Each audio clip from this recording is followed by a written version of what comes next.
Meu Deus do céu, que vai bom, que coisa bacana. Já no campo de Santana, ouvindo velho canção, dando-lhe sax e pistão. Vontade era esporte, o calor estava forte, mas eu fui de jaquetão para causar boa impressão. Naquele tempo eu fiquei de um Lingo S120 e eu não gostava de música, que era questão de opinião. Passei pela portaria, subi a velha escadaria e penetrei no salão, quase morri do canção.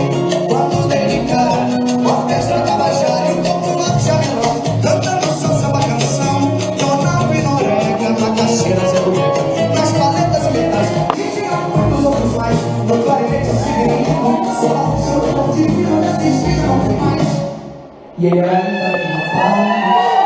Refém dessa surpresa, me coletei na mesa, que eu tinha já reservado até painha de anel que é dos nossos, trouxe um pires de tremoços, uma cerveja traçada. Eu não peguei no resfriado, peguei minha brama, levantei, tirei a cama, iniciei meu bailado, no latinho no cruzado, até Trajano e Mário Jorge, que são caras que não fogem, foram-se embora milhões, que eu estava mesmo endiabrado.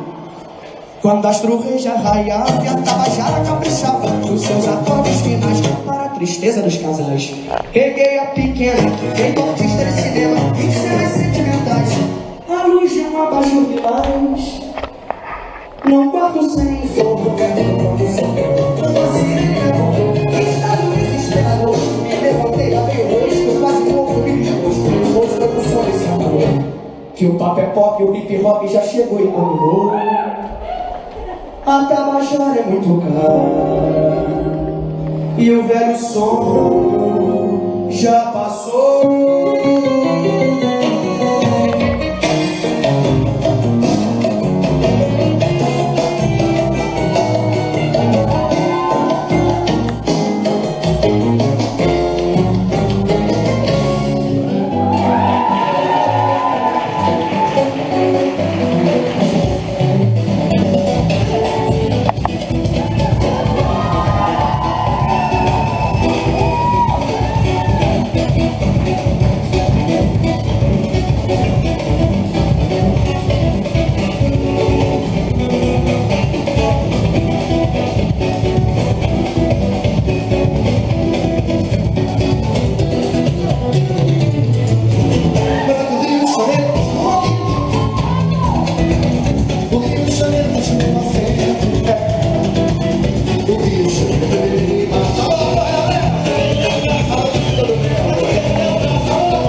Léo Fortes!